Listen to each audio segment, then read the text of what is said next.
हमारा तो खुला हुआ है। नीतीश कुमार को भी खोल कर रखना चाहिए।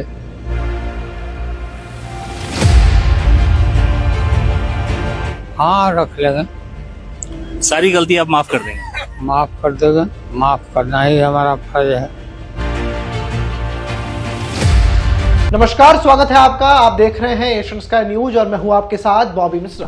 2025 ने दस्तक दे दी है और ये वर्ष चुनावी वर्ष भी है, जहां सबसे पहले दिल्ली में विधानसभा के चुनाव होने हैं, वहीं उसके बाद बिहार, जहां से लोकतंत्र की शुरुआत हुई, बिहार में एक बार फिर से विधानसभा के चुनाव होने हैं। 2020 से 25 तक नीतीश कुमार सत्ता की केंद्र में रहे, मुख्यमंत्री रहे। इस बार उन्होंने 3 बार पाला बदला। पहले वो बीजेपी के साथ चुनाव लड़े, फिर आरजेडी में चले गए और फिर बीजेपी के साथ शामिल हुए। और अब 2025 ने दस्तक दी है और बिहार में सत्ता परिवर्तन की बयार भी चल रही है।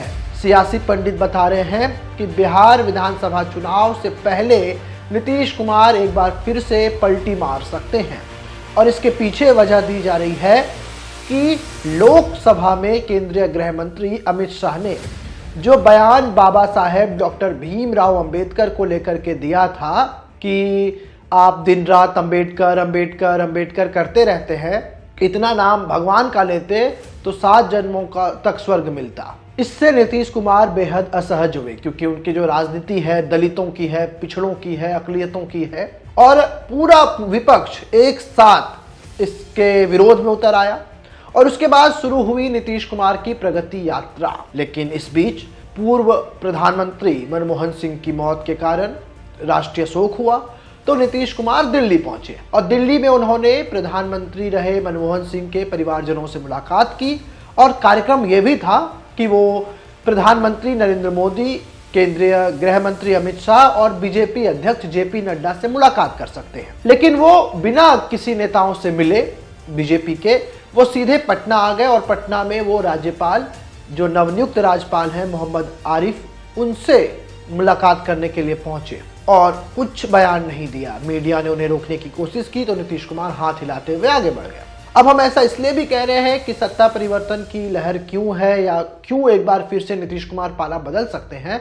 अगर आप नीतीश कुमार की इस राजनीति को बेहद करीब से देखेंगे तो क्रमशः 3 बार वो एक टर्म में अपनी पोजीशन चेंज करते हैं, यानी कि चुनाव किसी और के साथ लड़ते हैं, मध्य अवधि में किसी और के साथ होते हैं और चुनाव की आहट से पहले वो किसी और गठबंधन में चले जाते हैं। बिहार में नीतीश कुमार का चेहरा मतलब जीत की गारंटी, वो जिस भी गठबंधन में रहे। एक न्यूज चैनल से बातचीत में कुछ दिन पहले ही तेजस्वी यादव ने यह कहा दिया था कि नीतीश कुमार के लिए दरवाजे बंद हो गए हैं, नीतीश कुमार अब थक चुके हैं, वो अब रिटायर होने वाले हैं, उनकी सत्ता से विदाई तय है।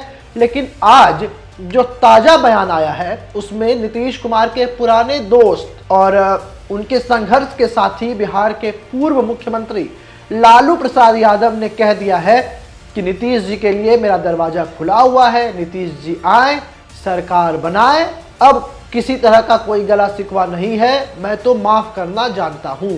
और अब लालू यादव के इसी बयान से राष्ट्रीय जनता दल और तमाम विपक्षियों में ये बात फैल गई कि राजद सुप्रीमो, जिनके ऊपर 2025 की कमान है, राजद के स्वयं राष्ट्रीय अध्यक्ष हैं, वो ऐसी बातें कह रहे हैं तो जरूर अंदर खाने कुछ ना कुछ खिचड़ी पक रही है। और उसके बाद एक और दिलचस्प तस्वीर आई जब बिहार के राज्यपाल मोहम्मद आरिफ खान राबड़ी आवास पर पहुंच गए। हाथों में बुके लिए राज्यपाल ने राबड़ी देवी को जन्मदिन की बधाई दी। लालू यादव के साथ बैठे दिखे, तेजस्वी यादव उसमें आपको दिख रहे हैं और जो बॉडी लैंग्वेज राज्यपाल और लालू यादव के बीच का दिख रहा है, वो कोई अगर राजनीतिक पंडित उसे देखेगा तो जरूर सत्ता पर जो है अपनी टिप्पणी करेगा।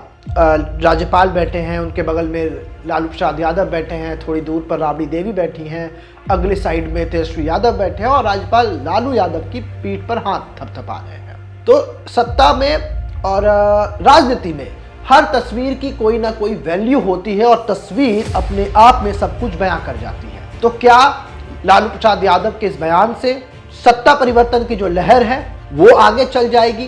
पहले हम लालू प्रसाद यादव और तेजस्वी यादव के बीच जो अंतर कलह है वो भी आपको समझा देते हैं। दरअसल बात यह है कि तेजस्वी यादव ने कह दिया था नीतीश के लिए दरवाजा बंद है, और लालू यादव कह रहे हैं कि नीतीश जी आइए और सरकार बनाइए।